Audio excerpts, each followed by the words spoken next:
Soundless Symphony, written by Postscript. I keep waiting to hear it. Perhaps it will be the chirping of birds, the soft rustling of trees, or the hoofsteps of those across the way. Perhaps it will be something as mundane as the dripping of the leaky faucet in my kitchen, or even that annoying tuneless whistling that she always does when she's worried. And these days, she's always worried. I'm not even angry. She had no idea what would happen, and frankly, neither did I. It was just a prank. A silly, harmless little joke at my expense that proved to be neither silly nor harmless. I was so sad when I realized there wasn't even a ringing in my ears, just a perfect silence. Indeed, in the first few moments of glorious ignorance, I was glad I couldn't hear her anymore. I was tired of her excuses, her bad jokes, and the sound of her voice. It wasn't until I saw her face, her reaction once she realized I couldn't hear her anymore, that she started to cry. But like I said, I'm not angry. Not at her. The spell was designed, according to the book, to drown out any noise that the pony was used upon deemed stressful. The doctors have no idea when, or even if, it will wear off. It wasn't her fault, however. She didn't know just how difficult my life could become. I suppose that much was a miscommunication on my part. I suppose it will be hardly the first from now on. I can't believe I just smiled at that. It hasn't all been bad. A counselor has been with me every day, encouraging me to keep going despite my loss. I have a dark suspicion they assumed I would grow suicidal in the face of it, but thankfully I have not. There's still so much to be done. I continued to play the cello every day, of course.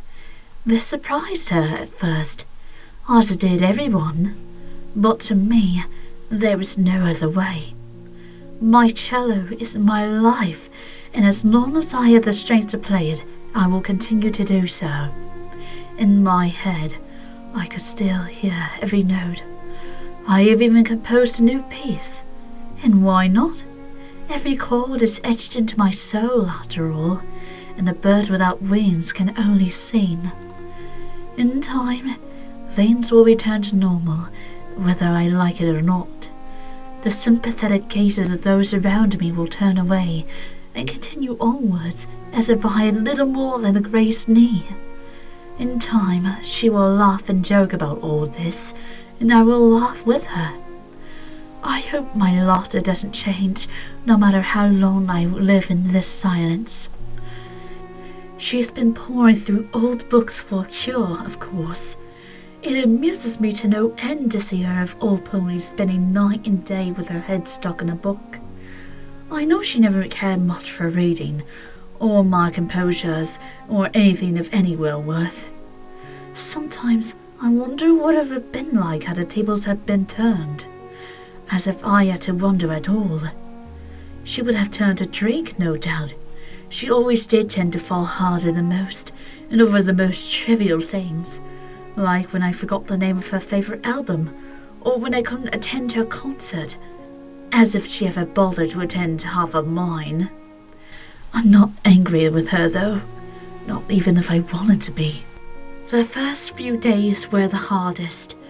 I would speak in soft little whispers to myself when nobody was around, in the vain hope that I would hear my pleas.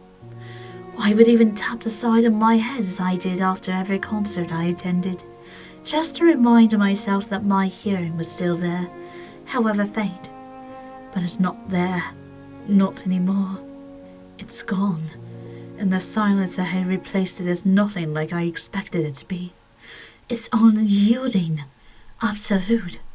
Like sleep without waking could be likened to death. Silence without end quickly becomes a heartbreaking thing.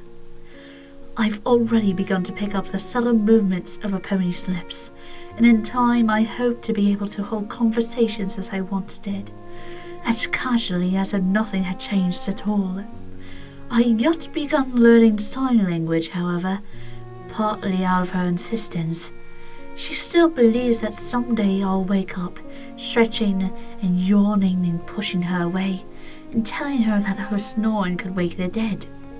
A part of me still believes that day will come. Besides, being like this has its advantages. The world seems so much slower now, so much softer. I have found hours in the day to write, where before everything seemed lost amidst the chaos of the moment. The incessant rhythm of life no longer sets my teeth on edge. The dull thumping of her bass speakers is now a soft, silent thud. I could almost fall asleep to it, ironically. I will admit, however, that it has not been easy, that in my darkest moments my weakness makes me think of cruel, petty things, of enacting the same tragedy on her, of making her hear the world through my ears. And after all, why not? Is a partnership not a single life shared, a bonding the two souls into one? A harmony of two familiar notes blended together into something greater than they could ever hope to be apart. So yes, I will admit that a part of me is angry. She has taken my voice, my life, my familiar window into the world, and left me in the cold, unending darkness. Her willingness to endure it with me, sometimes it provides more comfort than others.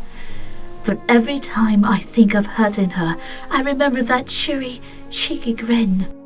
Those terrible jokes, those terrible habits, and the strange, earthly moments of wisdom she would come up with out of nowhere.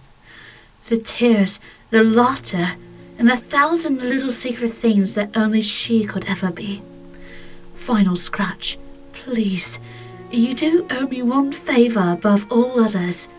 Please, never stop saying you love me, because those words I hear every time.